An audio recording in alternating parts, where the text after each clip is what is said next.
You are listening to the Visualising War and Peace podcast. In each episode, we look at how people have experienced, described, or imagined armed conflict in different periods and places, and we discuss the impact which representations of war and peace can have on us as individuals and societies.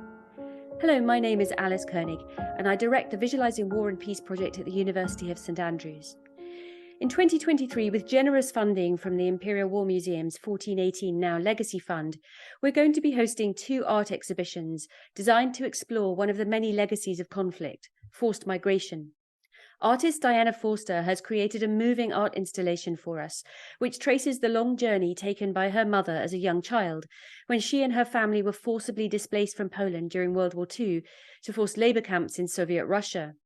Entitled Somewhere to Stay, its 10 panels depict the comfort and security of life before deportation and the various forms of accommodation which the forced migrants ended up trying to make home in, from wooden barracks in Siberian gulags to an ordinary house in Uzbekistan, to army tents, stables and a palace in Iran, thatched rondevals in Tanzania, and finally Nissan huts in resettlement camps in Scotland. The aim of this artwork is to communicate the unimaginably shocking rupture between a settled, normal life and a terrifying future decided by people who did not care whether those they were transporting lived or died. Diana's family home was in fact in modern-day Ukraine, and the story she tells through her art obviously has distressing resonances with what many people are suffering today in many different parts of the world. Over the coming months, we want the story of this historic forced migration from 80 years ago to help us ask a question of great contemporary importance. How can we visualise the rupture, loss and long-lasting struggles experienced by people who've been displaced from their homes through conflict? To help answer that question and to generate more conversation about how forced migration gets narrated and understood, we're releasing a series of podcasts featuring different voices on forced migration, including people with lived experience of displacement and a range of artists, authors and academics who've thought hard about how to visualise forced migration for others. I'm delighted today to be joined by Diana Forster herself, and also by Josef Butler, a research student at King's College London, whose work focuses on the experiences of the Polish exile community in Britain from 1940 to 1971. We're going to be reflecting on the art that Diana has created for our project and the family history behind it, and also on Josef's family history, as well as the wider story of this massed forced migration from Poland during World War II. Diana and Josef, thank you very much for making time to talk to me today, and welcome to the podcast. Thank you. Thank you. So Diana, you are really the reason we're all here today and the inspiration behind the whole Visualising Forced Migration project. As our regular listeners might remember, Diana appeared on our podcast back in May 2021 to talk to us about her approach to representing war in art. And we were really inspired by the beauty and the power of her work. So when the Imperial War Museums launched their 1480 Now Legacy Fund, she came to mind as the perfect person to work with to create some new art reflecting on the long shadow of war and the legacy of conflict. We're going to talk about your art in a minute, and listeners will be able to look at some of Diana's art on our Visualising Forced Migration website. But Diana, I wonder if you can kick us off, first of all, by telling us about the family story that inspired you to begin creating art that reflects on the shadow of war.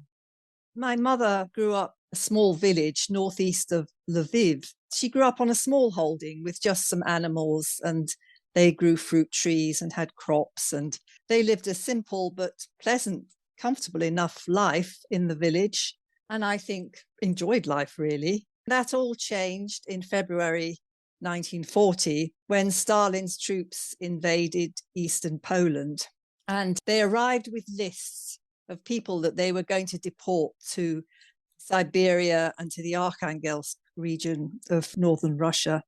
These were people that were considered to be a threat to Stalin's occupation of eastern Poland. He just wanted them gone, really. And the list of the types of person was so long, you wondered who wasn't on the list.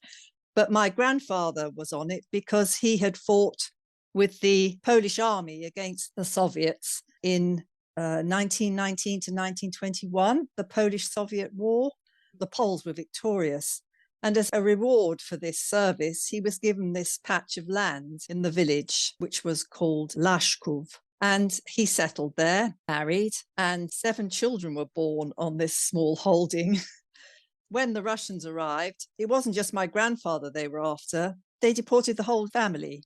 apart from the two older children who were not on the farm at the time. So 5 children, my grandfather and my grandmother, were taken off the farm, very short notice. I think they had a few hours to pack some food and warm clothes, and then they were taken off by sledge to the nearest town with a railway station. And that's when they were put into cattle trucks, and they didn't know where they were going. I think they probably had some idea, but it's just unimaginable from having lived comfortably in their little farm to being pushed into cattle trucks. A journey of 2 to 3 weeks started, and they travelled eastwards on this train, certainly not knowing what the destination was going to be like. And people started dying on the train because it was the conditions were so basic. There was just a hole in the floor for the toilet arrangements, and they managed to put a curtain around it. Very little food and water. If they stopped somewhere, then men would get off and go and get some water and perhaps some bread if there was any. So it was terrible. This was February in a Russian winter. They were taken to the Arkhangelsk region, and Kotlas was the name of the last big place. The train drew in at Kotlas. But then my mother's family had a further journey to endure to a labour camp called Kopytovo, which was at least an established camp. My mother said she thought that other political prisoners had been interred there for many years.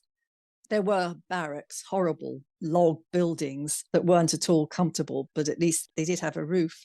So my family then had to just get on with living in these horrible barracks. And the adults were told that if you didn't work, you didn't eat. So if anyone was ill, they didn't get any food. They did get paid some pittance, but some of that had to go towards the administration of the camp. And the work they had to do was chopping down trees in the forests and transporting the logs to the river. The logs were then taken down river to sawmills further downstream. So it was very hard work because there were no power tools. They had to chop the trees down with axes and saw up the wood with these long saws with a person at either end. The work on the river was very dangerous because if you were standing on the logs pushing them around, which my mother was one day, she fell in. And if you were unlucky, you surfaced underneath the logs and you drowned. But my mother surfaced some distance away and they fished her out. But, you know, even towards the end of her life when she had dementia, that was one memory that kept coming back to her. Anyway, she was allowed to go back to the camp for the day, which was, I suppose, unusual. The children went to a school in the camp. I don't know what they were taught, Russian, presumably, and various topics that they're going to become Russian citizens ought to understand. But my mother's younger brothers, who were only about 7 or 8 at the time, one of them, George, wrote a very rude verse about Stalin on the blackboard in the school. Fortunately, the teacher went directly to my grandmother and said, you can't do this. It's very dangerous. Poor old George got beaten because it would be the whole family who were punished if you didn't do it again.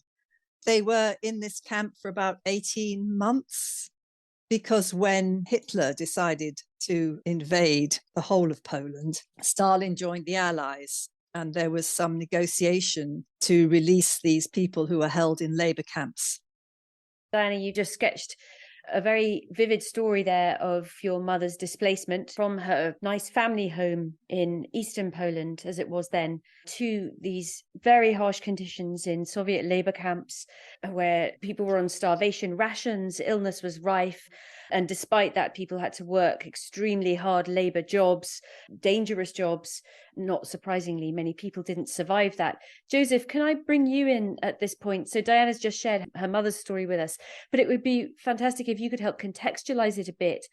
How many people were displaced in the early 1940s from Eastern Poland, like Diana's mother? And can you tell us a bit more about who exactly was rounding them up and forcing them to leave? Was this a long-planned, highly organised forced displacement? Was it a more opportunistic, evolving one? And why were these people forced from their homes and taken to Soviet Russia? So I think it's important to point out that although it may not have been a surprise to many Polish people that the Soviet Union invaded Poland in 1939, it did come as a surprise to most of the Western powers. The Anglo-Polish Agreement of 1939, signed in the summer, made no account for the Soviet Union attacking Poland from the east. It did come as a surprise to many military forces in the west. I think it's also important to remember that Kresy Wschodnie, that area of eastern Poland that did at the time include Vilnius in Lithuania and Lviv, obviously now in Ukraine, was a very multicultural, multi-ethnic part of Europe at that point in time. Only 38% of the population were Polish, another 37% were Ukrainians, around 8% identified as Jewish, which made it one of the most highly concentrated Jewish areas in the world at that time. And that invasion did cause a mass displacement of people. Between 1940 and 1941, over 1 million Poles were deported to Soviet territories, mostly Siberia and the northern Soviet Union, also to Kazakhstan.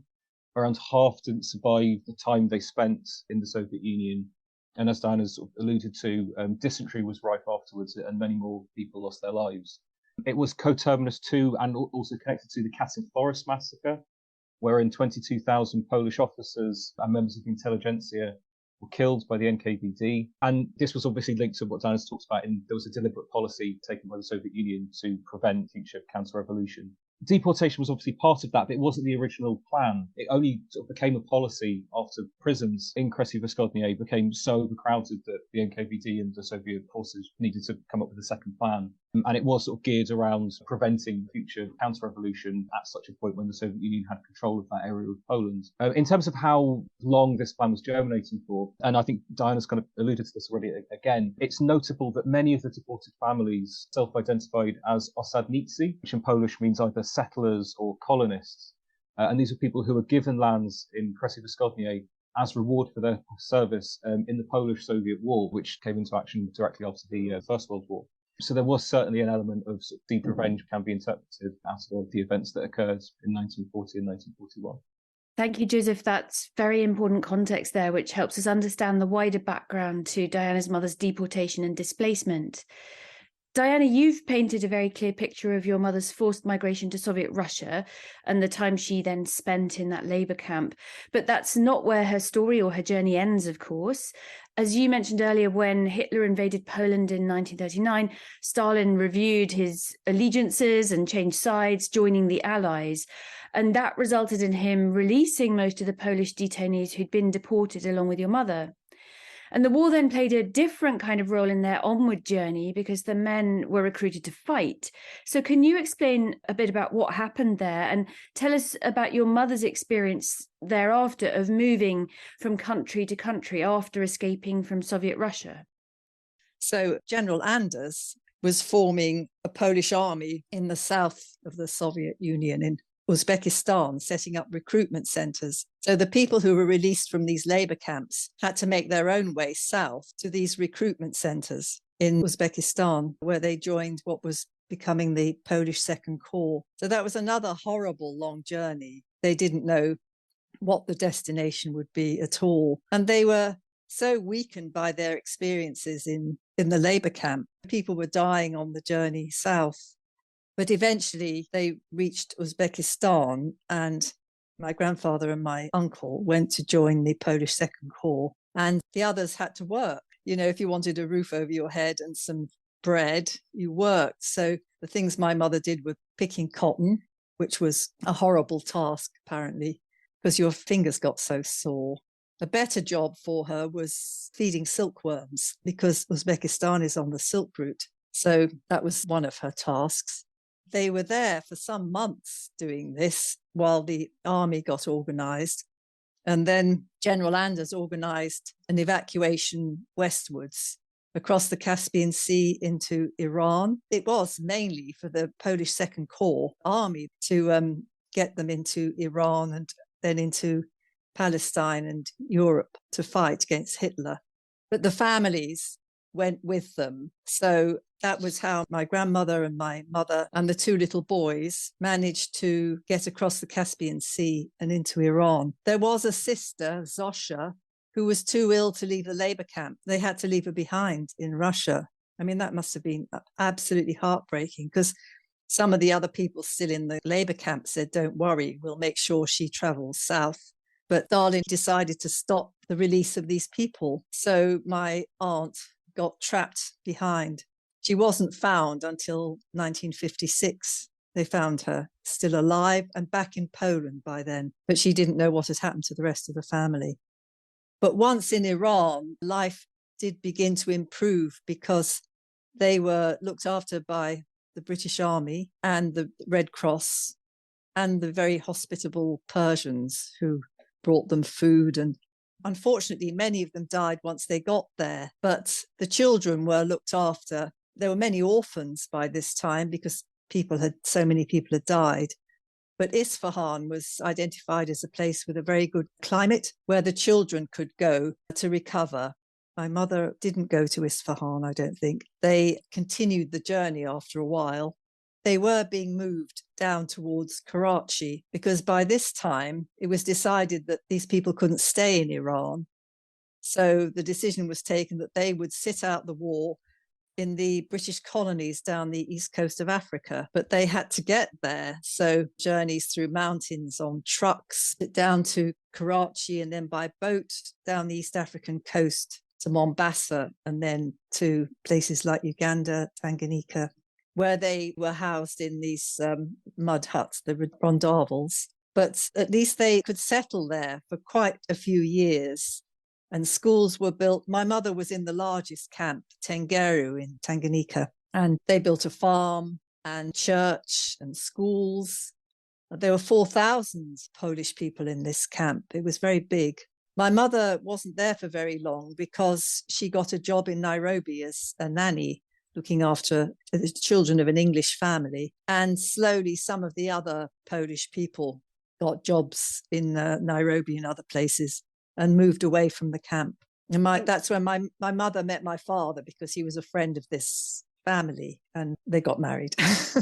That's how she ended up coming to the UK. Well, my brother and I were in Nairobi, and so we lived there till I was 11. We didn't come to live in England until 1960. So, Josef, Diana has talked to us a little bit about the onward journey that her mother and her family took from the Soviet labor camps through Uzbekistan, Iran, finally onto Tanzania, East Africa. Can you tell us a little bit about how typical that journey sounds to you? What other routes or experiences do we know about for other Polish exiles who found themselves freed from these forced labor camps, but still not able to go back to Poland itself? I think it's important to remember that there were three primary waves of Poles that came through various routes from Poland to Britain in the immediate aftermath of the 1939 September campaign. People like Diana's family were the backbone of what formed the eventual Polish community in the UK. Eastern Poles who had experienced Siberian deportation were definitely the majority in the community. The British census of 1951 showed 160,000 Poles living permanently in the UK. Of that number, it's thought that around 100,000 fit that broad experience criteria. But there had already been many Poles who'd been living in Britain for nearly a decade by that point. In 1940, around 30,000 soldiers, pilots and civil servants arrived in the UK. This included my grandfather, John Mordarski, and his family. They had left Poland at the end of the September campaign and gone to France via Romania and lots of other countries in southern Europe. They stayed in France, in Angers, until the fall of France in the summer of 1940, and then resettled all around Great Britain, and were living in Great Britain and were quite settled by the time that many people of that Eastern contingent arrived around 1946, 1947. Of that Eastern contingent, Iran was quite a ubiquitous experience, but also India, Palestine, Egypt, lots of different countries around Africa. Tanzania has been mentioned, Zambia, Northern Rhodesia, Uganda were also destinations that housed many, many Polish people. But then a third wave arrived after them. In the late 1940s, the British government created the European Voluntary Worker Scheme, recruited 80,000 Europeans from displaced persons camps in Central Europe to fill key labour shortages in British industry. Many of these people were Ukrainians or from the Baltic states, but around 14,000 identified as Polish. What's interesting is many Poles from the western part of the country really sort of struggled with how these people identified. There was a lot of paranoia that they weren't really Polish, or maybe they were Ukrainian or Lithuanian, and they were piggybacking off of some of the positive sentiment towards Poles that had been built up in Britain at that point. And I think that kind of diversity of experience and mistrust between sort of different constituent groups within the country really points to that diversity I mentioned earlier, that the Second Polish Republic wasn't a homogenous state. People living in that country weren't all Polish. They weren't all Catholic. They didn't all speak Polish. And many of the individuals who ended up in Great Britain after 1945 didn't fit that criteria, which I think there's a flattening effect in the years afterwards where all Polish exiles are kind of viewed within the same framework, but actually they were a very diverse group. Yeah, that's very important points to take note of there. Diversity in Poland itself, very multicultural place. And then as you've sketched out there, different routes from Poland, different kinds of displacement from the West, displacement from the East, through multiple countries, with the British colonies playing a role in many of those journeys, many of those experiences. And then a wide range of people from Poland ending up in the UK, and a wide range of different community groups, in a sense. Okay, so we're going to come back to the history of these forced migrations a little bit more in a minute. But Diana, as I said earlier, you've spent quite a lot of time over the last decade experimenting with different ways to narrate your mother's experiences in art. So I wonder if you can tell us a bit about some of the pieces that you've created. You've got a piece called Cabbage Patch, for example, which has a particular story behind it, and some Polish woodcuts as well. If you could talk us through some of that art, it would be lovely to hear about it. Well, yes, Cabbage Patch was what started the whole concentration on my mother's story as my artwork. I remember my mother, we were living in England. I must have been about 14, I suppose. And I went into the kitchen one day and she was nibbling a cabbage leaf and actually laughing. And I asked what she was doing. And then she told the story of when they were in the labor camp in Kopytowo. The young people used to crawl on their hands and knees at night to the guards' cabbage patch, because the guards grew cabbages, but the inmates weren't allowed to eat them. But the young people could nibble the cabbage leaves on their hands and knees, and in the morning the guards just thought it was animal damage, that something had been nibbling the leaves. I mean, it must have been horrendous, but she was laughing about it when she told me the story. And when I was doing my degree in contemporary fine art, I remembered this story, and because we had a major project to make, I thought I'd really like to make a piece around that story. So I've discovered that the species of Savoy cabbage that grows in Siberia, and it was the season for Savoy cabbages, so I bought some and found a way to cast the leaves, or I found this plastic material that you could roll out and flatten onto a Savoy cabbage leaf, and it picked up the veining beautifully. But before I did that, I nibbled the cabbage leaves like my mother would have done, so I could stretch this plastic material around the nibbles. So the final piece actually has nibbles in the leaves. And I made 16 of these cabbages, and they're all slightly different because I was pressing the plastic onto different leaves. And I thought, well, what sort of bed do I place them on? And I thought of spent cartridge cases, because these people were being pushed around by soldiers with rifles all the time. So these cabbages sit on spent brass cartridge cases. And I was then amazed, because I constructed this work and I liked it, but people lingered over it. They would look at it and they thought it was beautiful when they first saw it. And if they just came upon it and just were appreciating its aesthetic qualities, but not really knowing what it was they were looking at, when they read the wall piece that described what it was all about, they felt completely wrong-footed. In fact, I remember one woman saying to me, "I don't know what to think now. I thought it was beautiful. Now I know the story." But that made me think, well, I want to take this approach to creating work about conflict, work that draws people because it has very attractive formal qualities, but then provides space to reflect on what you're looking at. What I didn't want to do was to create the sort of work. We see horrible images on our computer screens every day of war, and we need to see them, but we then become numb, or we don't want to look at them anymore. We don't want to think about it because it's all horrendous. But I thought, by providing work that just gives people space, they're not turned away from it, but they have then a chance to really reflect on what it is they're looking at and what's happened. Yes, that's the approach I've taken. And also what I really liked in Polish folk art was their paper cutouts, like when we were children and we folded paper and cut snowmen and you unfolded that. The Poles have taken this to quite a high craft form. And so I was exploring this and looking at different paper cutouts, some of them very beautiful and very intricate. And I draw my artwork in Adobe Illustrator. I can then send the files to be laser cut. So to begin with, I was drawing very sort of symmetrical pictures, as you would see in a typical Polish wycinanki, they're called. But instead of cutting from paper, I would send the file to a company who could laser cut from wood for me. And I've taken that on one step with the new exhibition, because I've had the pieces laser cut from aluminium so that we can exhibit them outside. But I do like this cutout idea. That seems to me there's a lot of mileage in artwork using this.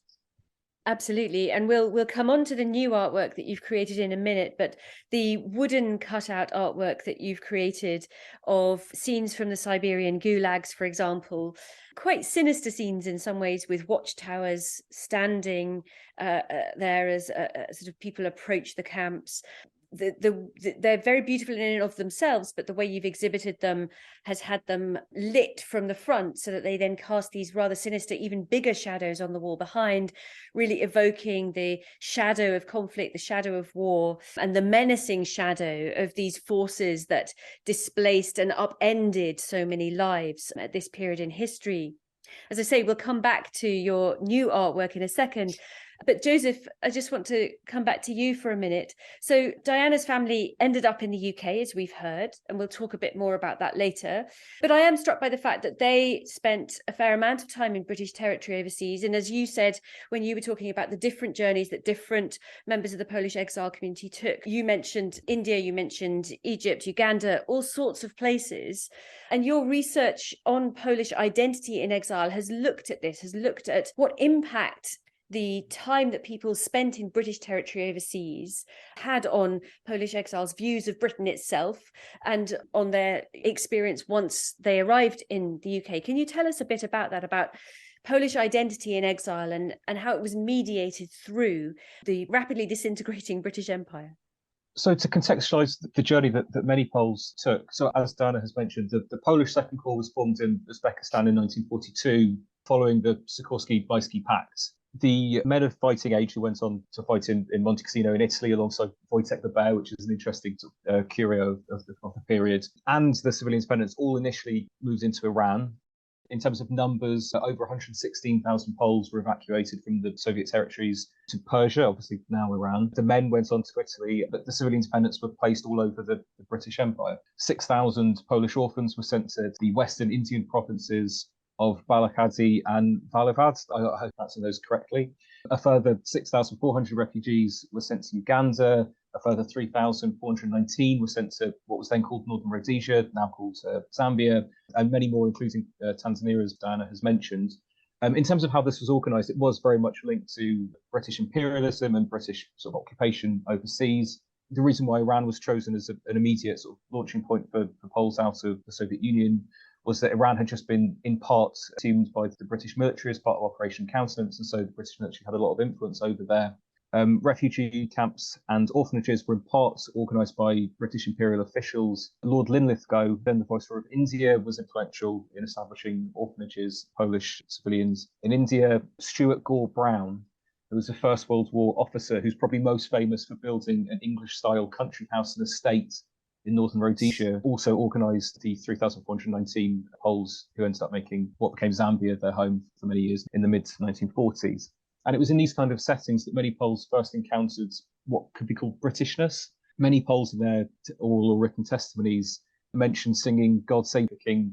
Franek Herzog, who lived in an orphanage in India, remembers singing God Save the King in Mumbai.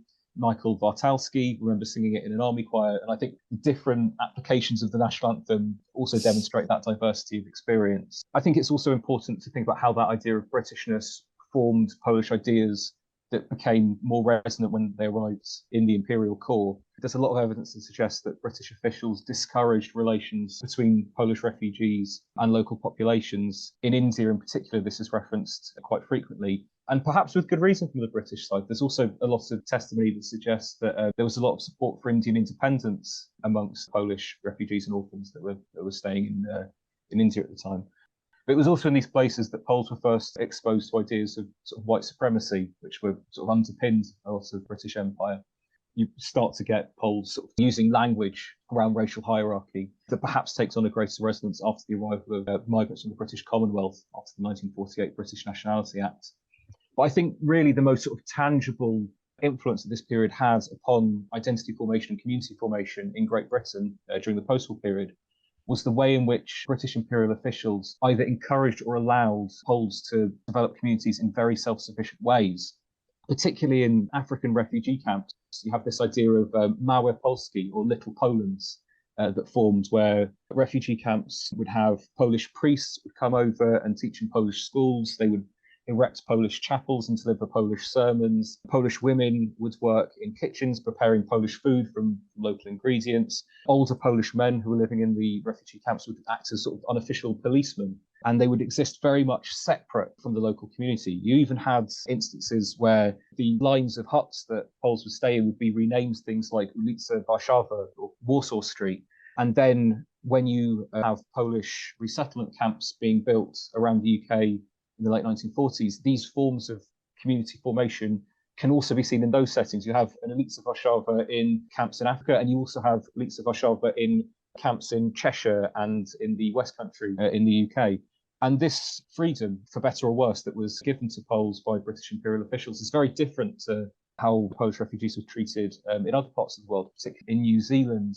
There was a cohort of Polish orphans who were taken directly from Iran to New Zealand, and they were discouraged from celebrating Polish national holidays. They were discouraged from learning Polish in Polish educational settings, with the hope that they would assimilate into New Zealand society and culture with more ease and speed. That wasn't the case for many, particularly first generation Poles in Great Britain. And I think that this latitude given to Poles in refugee camps, particularly in Africa, was foundational for the way that Poles formed in the mid to late 1940s in Great Britain. You've talked us through some really fascinating things there. So a picture of already displaced people being moved around a lot by other people, by authorities in different parts, in different countries, and being policed somewhat. You mentioned the sort of discouragement of relations between Polish refugees and local populations in India, for example.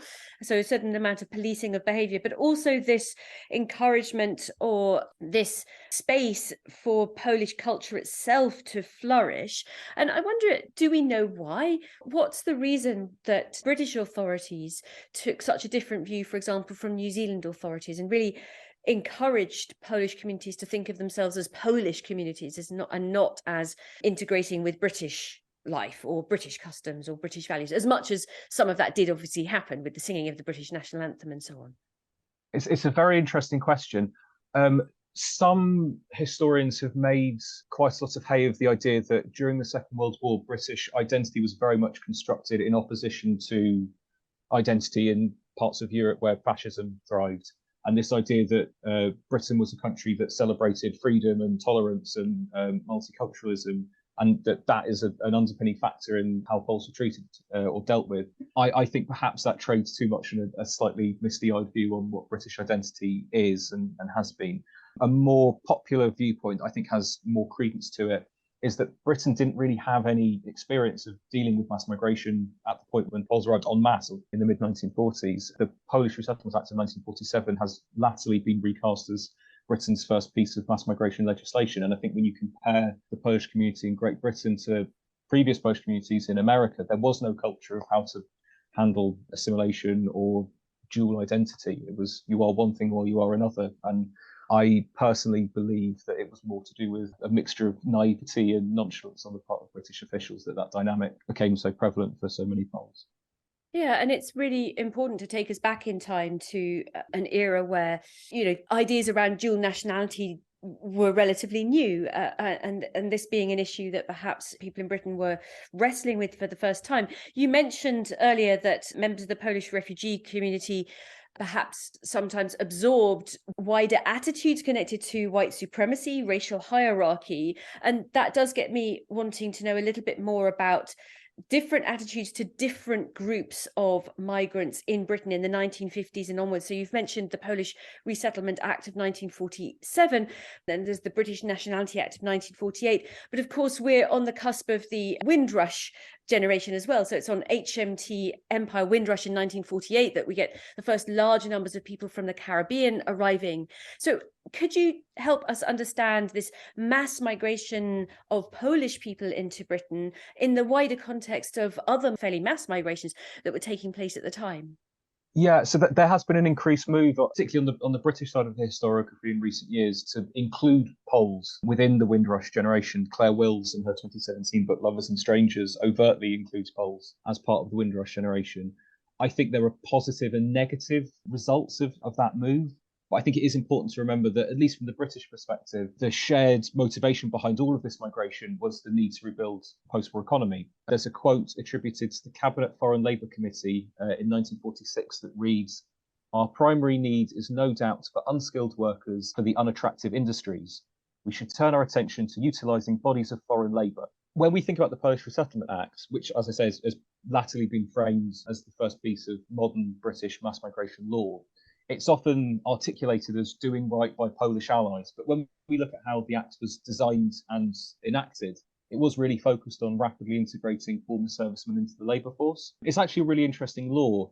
You can view it as a precursor to the 1948 British Nationality Act. Both acts had an emphasis on citizenship and also on expanding the labour force. But it was also implemented by the National Assistance Board, which was the same body used to administer the means tested benefit system in Britain up until 1966. So it can be viewed as an intersection between two of the most significant trends in post-war British history, namely mass migration and the welfare state. In terms of how those different experiences of migration were understood in Britain, I've actually not come across a huge amount of evidence that there was an appreciation for different forms of migration. Several prominent trade unions, notably the National Union of Mine Workers, refused to accept Polish members in 1945, and the rhetoric that was deployed against migrant workers who were Polish was very similar to the rhetoric experienced by Commonwealth migrant workers decades later. But I think the more important factor perhaps is that idea of wartime service. It's not a truism that because Poles and British people experienced the same kinds of dynamics during the Second World War, at least had a broadly similar experience of who was the enemy and who was the ally, that made Poles sort of a popular group within post-war British society. But it was nonetheless used by allies of the Polish community to promote causes. I'm thinking particularly the Scottish Polish Society, in their campaign for more equitable pensions for former Polish soldiers, sort of leans quite heavily into that idea of sort of allyship or common wartime experience. The Sue Ryder Foundation, which did a lot of charitable work in Poland in particular, really traded upon that idea that the Poles had suffered during the Second World War and were deserving of our compassion. So I think that idea of sort of wartime commonalities was perhaps a greater animus in the minds of British people than forced versus economic migration. Again, really fascinating answer there. Very interesting to hear that in the 1950s, we don't see much evidence of a sort of lots of differentiation between different kinds of migration or different kinds of migrant. And of course, it's a very political decision, isn't it, to decide to categorize some people as a sort of worthy, deserving asylum seeker compared to an economic migrant. And we see that, of course, in the 21st century on a daily, weekly basis, those politicized decisions about how you describe and categorize people, affecting attitudes and so on.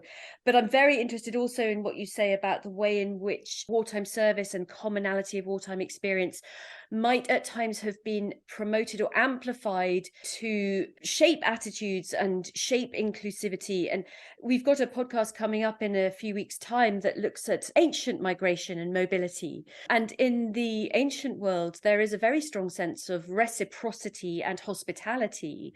And one of the ways in which ancient migrants appealed to potential hosts was to talk about the future or existing service that they might do to a potential host nation. And their agency lies in being able to establish commonality and establish a sense of service. So it's very interesting to see that kind of communication and that kind of interaction taking place in the 1950s in Britain as well. We'll come back to some of these issues in a second. But Diana, I wonder if you can chip in here and tell us a little bit about your mother's experience of eventually ending up in Britain. By then, she was an adult. She was a mother. You were aged 11 yourself. So coming to Britain was very much a choice, presumably to do with husband's work and his family and so on. How did that impact her sense of identity? What do you know of her experience of finally making her home in Britain? How British did she already feel at that point before she arrived?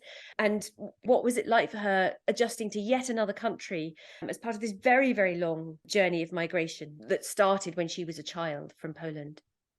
I think she found it difficult.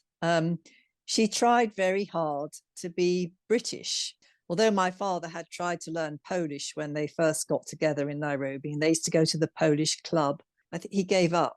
And then when my brother and I came along, we didn't go to Polish school, which is Polish Saturday school. So you learned Polish and something about Polish history, which is what a lot of second generation Poles in various places, particularly, well, in this country, if both their parents were Polish, they went along to Polish Saturday morning school. My brother and I never did that.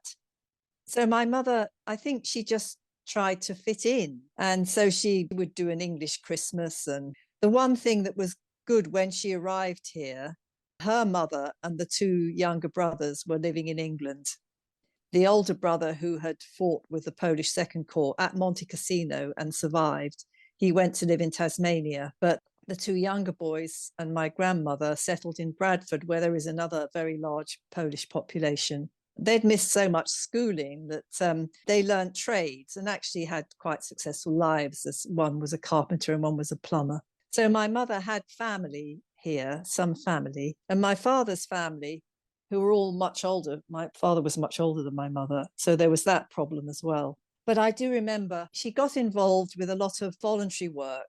They settled on the Wirral, and she joined the Red Cross, became a Red Cross volunteer nurse and the Girl Guides, and made some very good friends. They knew what she'd been to, sort of.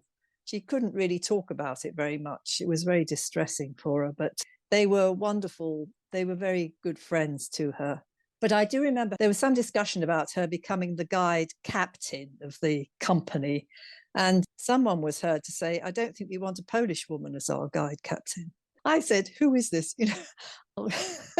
I want to know who she is. My mother wouldn't tell me, of course, because I was angry. But yes, there was something underlying like that. I was quite distressed about it, really. But her very good friend, Irena, who worked for a building society, she married an Englishman like my mother did and came to live in England, found herself in a job in a building society sitting next to an English woman who asked her how she came to be in this country. So Irena decided to tell her the story, and this woman wouldn't believe her. She said, well, I don't believe you. If you went through all that, how come you're still alive? And I think you only meet that once and you don't say anything again. Mm-hmm. I know I've heard victims of horrible torture say the worst thing is when people don't believe what you're telling them. So I think some of their experiences were so out of any kind of experience that people in this country had had. It was almost unbelievable. Though I know people in this country went through some horrible things during the war, being bombed and so on. But some of the things she told me, which I haven't told anybody else, people would not believe or shut down immediately. So I think if you've been through a lot and you find yourself in another country trying to make a new life for yourself, there's all this, what do you keep to yourself? What would you tell somebody else who can have no real understanding of what you've just been through? And it's probably a very lonely thing. Or perhaps, you stay with members of your community because you can talk about it if you need to. Yeah, absolutely. And the podcast coming up next week really reflects on that. It's another member of the Polish exile community really reflecting on what the Polish community in St Andrews did for each other in terms of that mutual understanding. And as you say, people who've been through forced displacement have experienced things that are somehow beyond experience almost. And that's one of the things that the Visualising Forced Migration project is really trying to address, help us to visualize some of that is beyond experience. But you've also put your finger on another aspect of forced displacement, which is that sense that even when you've arrived, like your mother, at the place that becomes your final destination, at a place where you're bringing up your children, your husband's family are there, your own family are now there, in other people's eyes, you still haven't fully arrived, because you're still that Polish woman who couldn't take on the captain of the guides role or something. So lots to take away there. Josef, coming back to you, you're of Polish heritage yourself. Can you tell us a bit about your own family's experiences during the Second World War and their own journey of migration, and how they compare with what Diana's mother's family experienced? Yeah, as I've previously said, my family's story of wartime experience is very different to Diana's family, and it does sort of test the limits of ideas around forced migration and agency. My grandfather and his family left Poland in 1939 via Romania. Although there was obviously sort of great hardship experience during that travel, I don't think it's perhaps comparable to Diana's family's experiences. And I think that perhaps is the lack of resonance in that experience can be seen sometimes in the divisions within the community, particularly between Poles from the West and Poles from the East. My grandfather's father actually took my mother to Venice on a mini break en route from Poland to France. So it is somewhat removed from the experience of Siberia. But I think this idea of agency is really important. Many Poles were offered the opportunity to leave Britain in the late 1940s and 1950s. Primarily, this would have been to return to Poland, but many Poles were offered the opportunity and took the opportunity to migrate to the Americas, be that Canada or the USA or even Brazil or other countries in South America. But most chose to stay in Britain. The Polish Resettlement Act offered financial incentives, primarily around sort of wages and whatnot, to demobilise former soldiers. But many Poles articulated their decision to stay in Britain along the lines of, if we're ever to return to Poland at any point once the communist authorities have gone, it would be easier to make that journey from Britain on the doorstep of continental Europe than the Americas. I think it's really important to remember that members of the Polish community chose to stay in Britain. They could have gone to lots of places, they chose here. And I think when we talk about modern refugees and asylum seekers, I think the validity of that choice is an important thing to remember. In terms of how Poles were sort of distributed around the UK and my own family's relationship to that, the Polish army was largely located in Scotland during the war. That first wave that I've talked about was mostly located around Perthshire. When the Second Corps arrived in the UK from Monte Cassino, they were mostly placed around the Scottish borders. So by the mid to late 1940s, there would have been hundreds of thousands of former Polish servicemen in Scotland, but this population fell rapidly. In the 1951 British census, there were only 10,000 Poles registered as residing permanently in Scotland. Many former servicemen moved south in search of work. Although he wasn't a serviceman, this was the story of my grandfather. He spent most of his childhood and teenage years in Edinburgh. He then went to university in Leeds before his work in the textile industry took him to Warwickshire and later to Cheshire. In terms of overall distribution of Poles, that 1951 census shows that by that period, most Poles were living in London. There were 33,500 Poles registered in London in 1951, most in the West London Polish corridor, but there was also other populations around Croydon. There were 3,300 Poles in Manchester, and the Northwest in general is a very important region, as Diana's alluded to. There were 2,800 Poles living in Bradford, which becomes not only a very important city for the Polish community, but also for future waves of migration from the British Commonwealth. There's a similar story also in Leicester. And in terms of the internal demographics of that community, the post-war Polish community is largely thought of as a male-dominated community. There's a figure bandied around that there were 6 men to every 1 woman in the community by the late 1940s. It's a bit difficult to trace the origins of that number, but I think certainly it's important to point out that most of the demographics relating to the Polish community in Britain only focus on individuals born in Poland. And I think if we include people born en route to the UK and also children born of Polish parents in post-war Britain, the gender balance would likely be far, far more even. The bigger issue, I think, is around generation. Many younger Poles felt a bit let down by their parents' generation. I think Diana's alluded to this again, that a lot of Poles chose to sort of keep their head formed sort of quite close-knit communities with other Poles, and this prevented broader visibility within British society. By the end of the 20th century, there is this sort of anxiety going around the Polish community that there are no MPs that come from the Polish diaspora, and we're not represented in the way that perhaps other migrant groups are represented in Parliament. And this slightly under the radar form of community organisation caused a sense of declinism to emerge in the 1970s and become sort of amplified by the end of the 20th century. An anthropologist called Keith Sword did a really good series of interviews, I think in 1994, where he talks to different members of the Polish community about this feeling, and you have people sort of saying that all the Polish clubs are closing down, and we've got nowhere left to meet with other Poles, or there are no Polish shops in the UK anymore, and all the Polish shops are closing. And this is, I think, in 1994. So if they waited another 10 years and got to EU accession, there'd be a rather different story. But I think it shows that although there were certainly sort of benefits in terms of identity and security and how Polish community organised in the mid 20th century, in the long run, many second generation or English born members of that community didn't feel served by the network of organisations that had formed.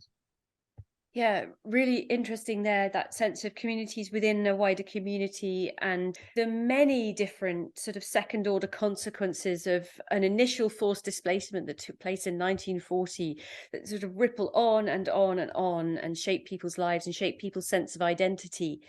So, Joseph, you've talked us through some of the complexities of Polish identity as communities ebb and flow and so on. And I think your research actually particularly focuses on what you call the messiness of Polish identity in 20th century Britain. So also thinking through Polish attitudes to the Soviet Union and how they change over time, how Polish people conceptualize East versus West and so on.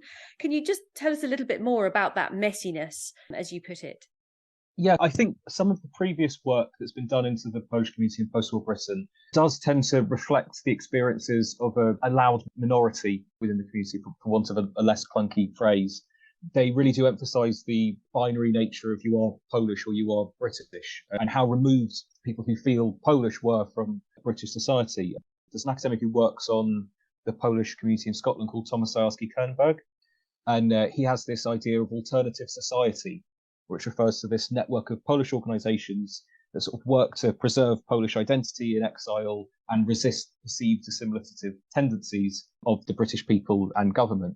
And I think this kind of points to things that Diana was talking about earlier, that migrant communities find comfort in organising internally and keeping close-knit relations with other people who share and understand their experiences. And I think certainly it's true for many first-generation Poles. Many first-generation Poles in the UK struggle to integrate into post-war British society, preferring to live separately from their British neighbours. Many of the resettlement camps that Diana's artwork demonstrates, that were originally created as part of that framework of the Polish Resettlement Act in 1947, were still open in the mid-1960s.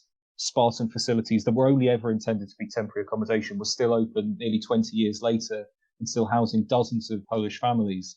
Similarly, by 1961, only 23,000 Poles had claimed British citizenship, which is only representative of 16% of the total. But there's a lot of different reasons why they didn't take up that offer, but certainly feeling removed from British society is part of that story. The historically very much focuses on this idea of separateness and of Britishness and Polishness being very different things. But I think there is definitely a silent majority of Poles that manage to find quite an effective negotiation between Polish and British identities and become active members of British society. I've interviewed people who've used the word English to describe this identity. I think that possibly in some ways accurately describes, I think, my family's experience, but I think also, from the sounds of it, Diana's family's experience too falls within that category, and it is somewhat underserved in the existing literature. In terms of how Poles felt around international issues and the like, I think it's fair to say that Poles in my grandfather's cohort had a much greater animus against Nazi Germany. Their displacement was caused by the invasion of Poland by Nazi Germany, and they were obviously living in Great Britain during the Blitz. But most Eastern Poles who had experienced Siberian deportation viewed the Soviet Union as their primary enemy. This can easily be viewed within the long durée of Russian-Polish border conflict. You can start at the 16th century Muscovite Wars or even earlier, and progresses through well into the 20th century, and now in the 21st century has resurfaced in a significant way.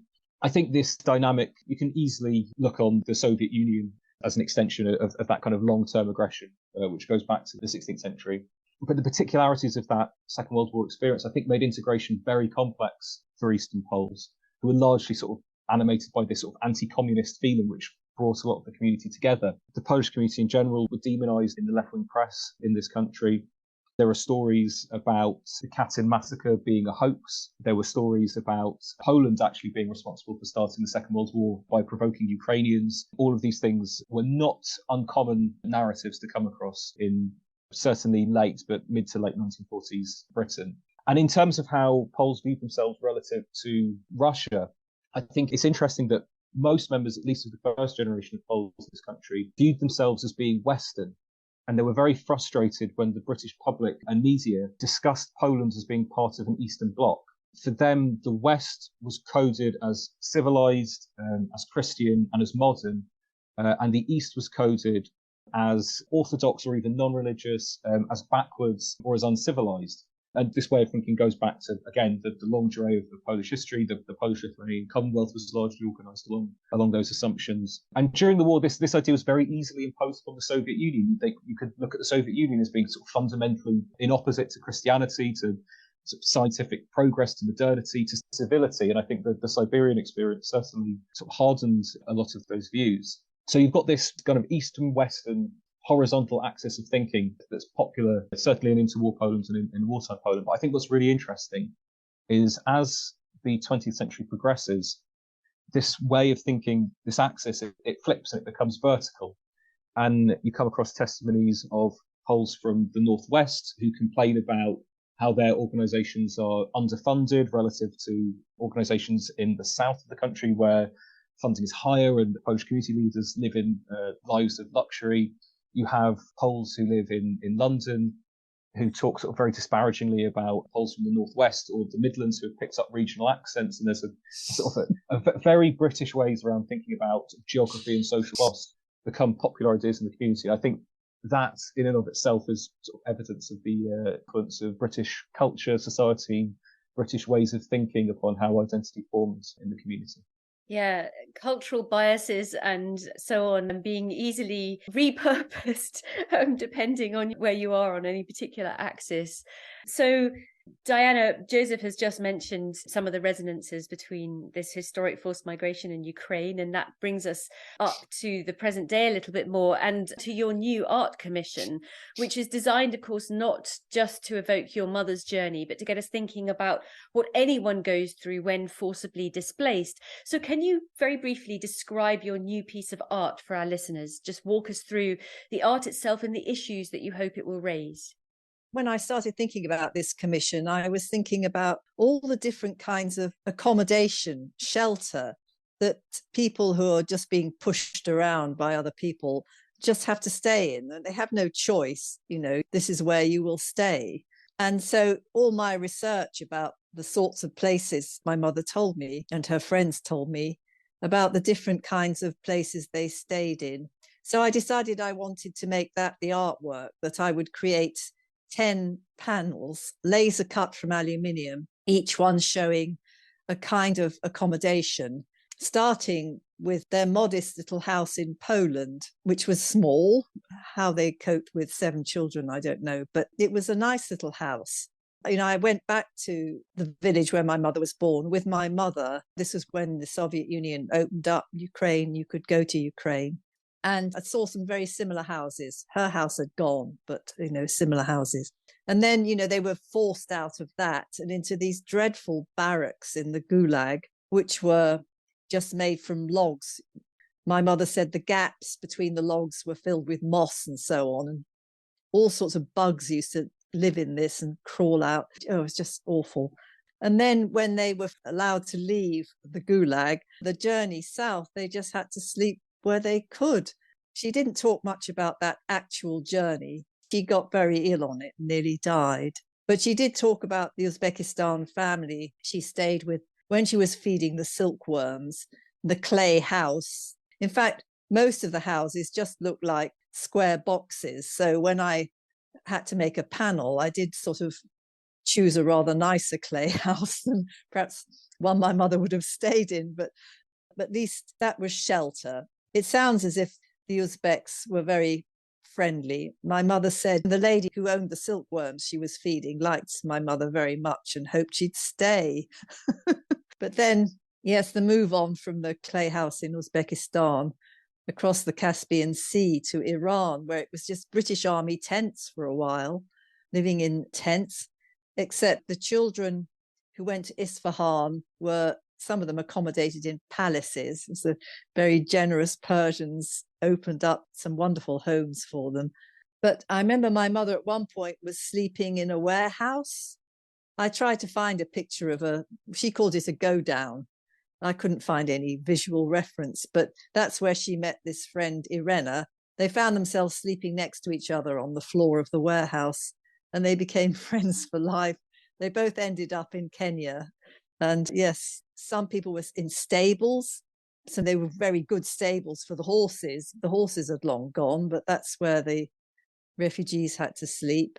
And then more trucks and boats, and then finally the thatched huts in Tanzania. So many different kinds of accommodation with all attendant problems, bugs in the gulag. And actually, when they first arrived in Tanganyika, there were snakes and there was malaria and there were these horrible jigger fleas. It just wasn't easy at all. And in fact, I think there were some Polish people who thought they'd just be left there. That, okay, we've arrived here, we'll be left here and forgotten about. I mean, that wasn't to be. And then when they finally made it to England, by this time my mother was married to my father, and so she had nice houses. But, home in England in a resettlement camp was probably a Nissen hut, which won't have been comfortable at all. And none of this of your own choosing. You were shown where you would stay, and you had to make the best of it. So it was the idea of shelter and of moving on. Okay, you can stay here for a bit, and then you've got to move on. So they were settling in Iran, and some of it must have been, I think some of them it was actually very nice. There was good food and fruit and climate and so on. Then they were told they had to move on again. And where are you going this time? Well, to Africa. It's just extraordinary. And where will we stay there? Well, mud huts. I did want to try and communicate this idea of all these very different kinds of shelter. But again, with the cutouts, I want to light them from the front, so there'll be shadows thrown on the wall behind them. Again, the long shadow of war idea.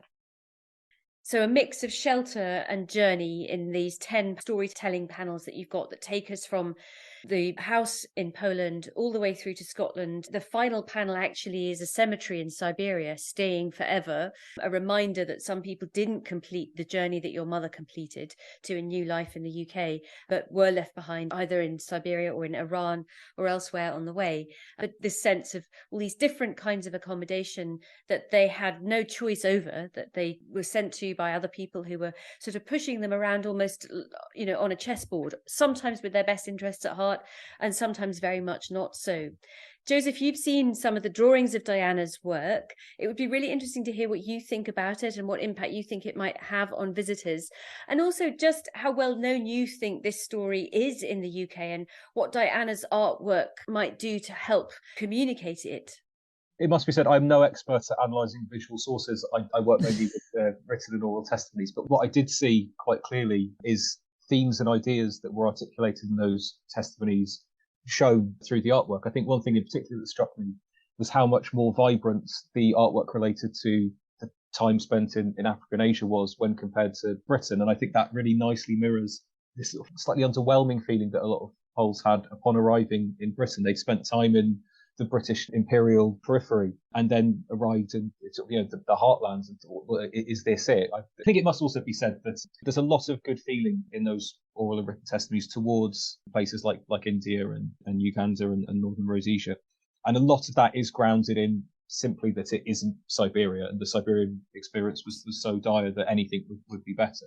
But it relatively, a lush, temperate place where food was relatively in abundance, and then coming to Scotland and there's rationing and rain, and the differences between those two artworks really nicely sort of illustrates that difference. I think more generally, I think the artwork explains the complexity of the journey that many Poles took and the diversity of not only characteristics but experiences within the community. And I think generally there is a bit of a flattening effect when that generation of Poles are discussed in the British media. I'm not sure if any of the two more recent candidates have had a pop, but the three previous Conservative prime ministers have all evoked that kind of Polish wartime migration as an example of good refugees or good migration. And it's always coded along the lines of sort of male wartime experience in Europe. And I think if there was maybe an appreciation of different experiences that made up that moment of migration, we'd be able to articulate ideas around migration a bit more healthily. Yeah, that's an incredibly important point, Joseph, that the flattening stories as well as flattened stories that we tell about historic migrations can shape attitudes to migrants and migration today. And you just, in scare quotes, you've got that you've just mentioned the good refugees, the categorization that we have of people who might be deemed welcome and people who might be deemed a threat, people who might be deemed a drain on the economy, people who might be thought of as potential contributors to the economy, and so on. Politicians and the media leverage history to get us feeling certain ways towards certain kinds of refugee, like the kinder transport as well as another example. But that can be very invidious because it can make certain other kinds of refugee group or forced migrant group, or indeed just migrant group, less welcomed, facing much more hostility. Diana, as we mentioned, your mother's story obviously has overlaps with what lots of people are experiencing all around the world, and your art has been designed very much to help us think about other examples of forced migration. And we're particularly keen to raise awareness about habits of visualizing and narrating migration and displacement, and to question, to inform, to expand those habits so that we can better understand the loss, the rupture, the shock, the challenges, and the myriad of complex experiences that you and Joseph have been talking us through today. And this is important, as I say, because our ability to visualize what forced migrants go through makes such a huge difference to how we respond to them, whether that's with hospitality and understanding or with fear and hostility. So what do you hope visitors will take away from your artwork when they see it on display in Kirkcaldy galleries or in St Andrews when it goes to St Andrews in the latter half of 2023? I hope that by focusing right at the story at the beginning, because when we see pictures of people arriving in boats, and then they're just kind of people who are arriving in boats, that's the sort of narrative, isn't it? More people cross the channel today.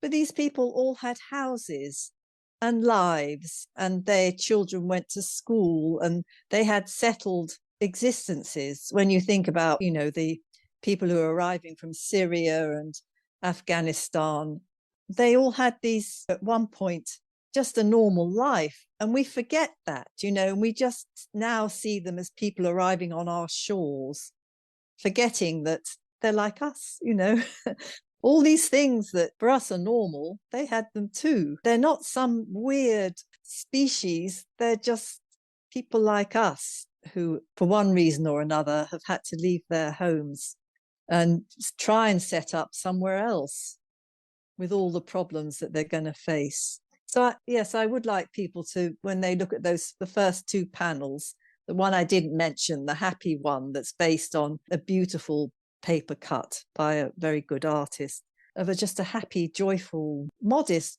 life, had everything going for it. And then they don't have that anymore, but they did have it. Absolutely. Such an important point. Your 10 storytelling panels, as you say, start with 2, which are about life in Poland, people dancing, people playing music, people having a family home, that settled life before the rupture. As you say, it's incredibly important that we visualize that beginning, that we visualize people before they became refugees, that we don't just look at them as refugees as their only identity, their only experience, the only way in which we can make meaning around them.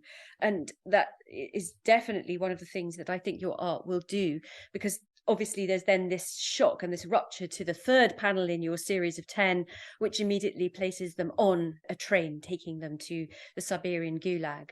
So that's a very important point.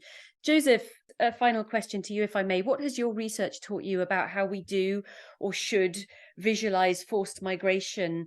And what can we learn from the past about the impact of different ways of viewing migration and migrants? And also, what might you want to see changing in the future? Diana raises lots of very important points around lack of agency and how a lot of this story in terms of the Polish community was being shunted from one place to another sort of unceremoniously. I think particularly there are interesting stories around Poles who stayed in places like Lebanon and India who would have liked to have stayed for longer if it wasn't for decolonisation and reforms around that. And it wasn't even their choice particularly to go to the UK. There was nowhere else for them to go. But I think equally, I think agency is really important to remember in all of this, regardless of whether Poles in this country had come to the UK via Siberia or via continental Europe or as a displaced person or a European voluntary worker. They've been forced from their homelands, and many of them felt unable to ever return. And they could have gone to lots of different places, but they chose to settle in Britain. And they made a valuable contribution to post-war society. I was struck recently, I was in Glasgow visiting the Sikorsky Memorial House. This is a former Polish club that was set up to, I guess in a negative reading of it, keep Poles away from British society and keep their heads under the radar and whatnot. But now that building and the staff who work there are doing really good work in assisting the resettlement of Ukrainian refugees. Similarly, the East European Resource Centre that operates out of the Polish Cultural Centre in Hammersmith is also doing a lot of great work around Ukrainian refugees. These are organisations that at one point sort of existed separately from British society and culture, but now are making incredibly valuable contributions to what we do here. And the reason why they're here is because Poles had a choice, and part of that choice was to stay in the UK. And the idea that we sort of struggle to extend that choice to contemporary refugees is upsetting, and it suggests that, we don't understand that period of British migration particularly well, or not as well as we think we do. I think if we had a better understanding of the story of displaced Poles, the obvious thing is it would enable us to have a much better understanding of what's been going on in Ukraine over the last 8 years. In that trip to Glasgow, I was at the Mitchell Library, and they've got the collections of the Scottish-Polish Society there. And that's where I found a lot of those negative stories about Poles related to the Katyn or who started the war. And I was there at the exact same time that the Butcher mass graves were being discovered, and the parallels between them are so striking. I think perhaps if we had a better understanding of broader Polish experiences, particularly in Eastern Poland in the early 1940s, we would be more alert to disinformation around what's going on in Ukraine over the last year, at least.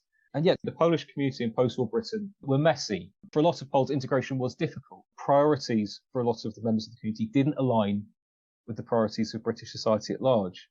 And yet, that generation of Polish refugees have been used as a sort of exemplar of good refugees or model refugees. I think ultimately it's really important to remember they weren't good refugees or model refugees. They weren't people who were easily integrated into British society in the way that we imagine they did now. And there are no good or model refugees. There are just simply refugees. And I think if we had a better understanding of the complexity of the story of that Polish community in post-war Britain, it would disarm a lot of the toxicity that currently exists when we talk around migration, refugees, and asylum seekers. Yeah, thank you. I think that, three really key points coming out there. An awareness of the complexity, as you say, the variety, the diversity of experience that makes it much more difficult for us to simplify the story, to have a single story. One of our later podcast guests talks about the tyranny of the single narrative, where you group refugees together in really simplistic groupings and can tell simple stories about them and simple stories about the process of integration or whatever. So complexity, really digging into the complexity of history to better understand the complexity of the present. I think another of the points that you are making there is really about the value of looking at the longue durée. A lot of the rhetoric, a lot of the storytelling in the media, in politics about immigration into the UK at the moment is based around short-term views. But one of the things that I have learned a lot from this conversation is the advantages, the benefits of looking at a lot of ebb and flow across time, looking at the evolution of Polish experiences, Polish-British experiences, Pinglish experiences, even over decades, and really actually drawing on that longue durée perspective, better understand how migration plays out in the long term. And as a caveat, that we shouldn't be making policy around how it might play out in the very short term. And then the other thing that I really want to pull out is this issue of agency and choice. In recent weeks, I've heard politicians in the British press talking about migrants from Syria, from Albania, from Afghanistan and other places coming to the UK and asking, why aren't they claiming asylum in France? Why are they crossing the Channel? Why are they choosing to come to the UK? They don't have to choose to come to the UK. And they're weaponizing this idea that this isn't somehow a forced migration, that this is a choice, that people are trying to seek asylum in Britain and not in France, where they ended up. That's the political rhetoric.